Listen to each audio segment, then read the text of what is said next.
Aujourd'hui on va parler de Resident Evil, des zombies et des hommes.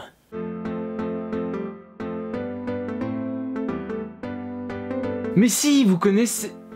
Comment ça, non? Je suis un très grand fan de Resident Evil. Je collectionne pas mal de choses autour de Resident Evil, notamment les jeux et quelques éditions collector que je peux trouver. Mais aussi les bouquins, quelques accessoires, des trucs comme ça. Et aujourd'hui on va parler d'un bouquin.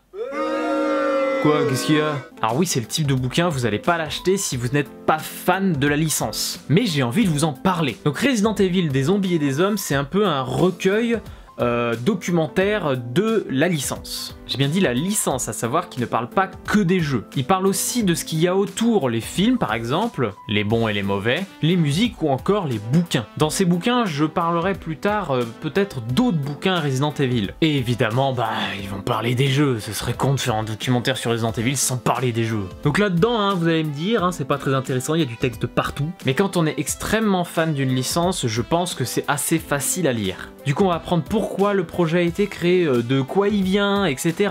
Le créateur et sa vie très particulière. Allez, faites des recherches sur Shinji Mikami, je vous assure qu'il n'a pas eu une enfance facile. L'évolution de la série aussi, avec notamment le gameplay qui a beaucoup évolué, notamment avec le numéro 4 qui a permis du coup d'avoir la caméra derrière le personnage. Vous inquiétez pas, j'en parlerai. Et aussi le pourquoi Resident Evil nous faisait peur. C'est tout con, mais en fait justement ça parle aussi de comment il faisait peur, comment ils arrivaient à faire fonctionner le jeu, à ce que les gens y restent alors que la maniabilité était très dure. Tout est expliqué dans ce bouquin. Il parle aussi de l'univers avec tout ce qu'il y a autour, les différents personnages à quoi ils servent, parce que oui, les jeux en eux-mêmes n'ont pas un très gros scénario, par contre leur univers est très vaste. C'est un peu la même chose pour Metroid ou pour Zelda, le scénario de base du jeu est pas très fort, mais ils ont un univers quand même très bon. Et évidemment, ils n'oublient pas les opus les moins connus de la série, à savoir l'épisode Game Boy, qui est particulier. En tout cas voilà, ce bouquin, si vous aimez Resident Evil, est fait pour vous, c'est un vrai bijou, une vraie bible, même si à côté des autres bouquins, j'en parle pas, ça on va dire que c'est la bible française. Du coup, je vous laisse mettre un petit pouce bleu si vous avez aimé cette vidéo, partagez-la un peu partout pour faire découvrir ce bouquin génial, n'hésitez pas à mettre des commentaires si vous aussi vous aimez Resident Evil, et abonnez-vous à la chaîne pour ne pas rater les autres vidéos.